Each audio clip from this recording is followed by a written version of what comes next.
Hi అండి. చామంతులు ఇప్పుడు సీజన్ కాదు గదండీ! ఈ ఎండకి అవి తట్టుకోలేక మొత్తం ఎండిపోయినట్టు అవుతూ ఉంటాయి.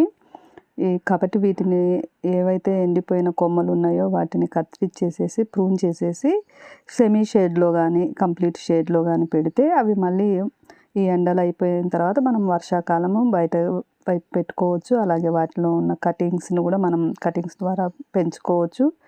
అప్పుడు ఎక్కువ ఇంకా చల్లదనానికి ఎక్కువొస్తాయండి. ఇప్పుడు కొమ్మలు పెట్టినా అంత త్వరగా నాటుకోవు. కాబట్టి నేను కొన్నిటిని ఈ మధ్య ప్రూన్ చేసి పెట్టేశాను. ఇవి కొన్ని ఇంకా బయట వైపు ఉంటే రాత్రి వర్షం పడ్డది గదని చల్లగా ఉంది గదా అని ఇవాళ వీటిని గూడా ప్రూన్ చేసేసి కొంచెం సెమీ షేడ్‌లో పెడుతున్నాను. ఎండాకాలం మాత్రం చామంతుల్ని కేర్ తీసుకోవాలండి. వీటిని నీడ పట్టునే పెట్టాలి. ఎందుకంటే ఇది సీజనల్ చలికాలం మాత్రమే పూస్తాయి గదా!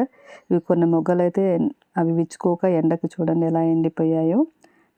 లేట్‌గా వచ్చేసరికి మొగ్గలు ఎండలు పెరిగేసరికి అవి ఇంకా విచ్చుకోలేదండి.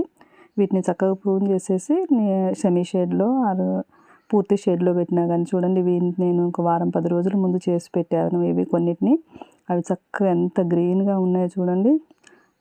మనకు సంవత్సరానికి ఒకసారి వింటర్‌లో చక్కగా పూసే చామంతుల్ని ఇలా ఎండాకాలము మనం జాగ్రత్తగా నీడ పట్టున పెట్టుకుంటే అండి మళ్ళీ సీజన్‌కి చక్కగా పూస్తాయండి.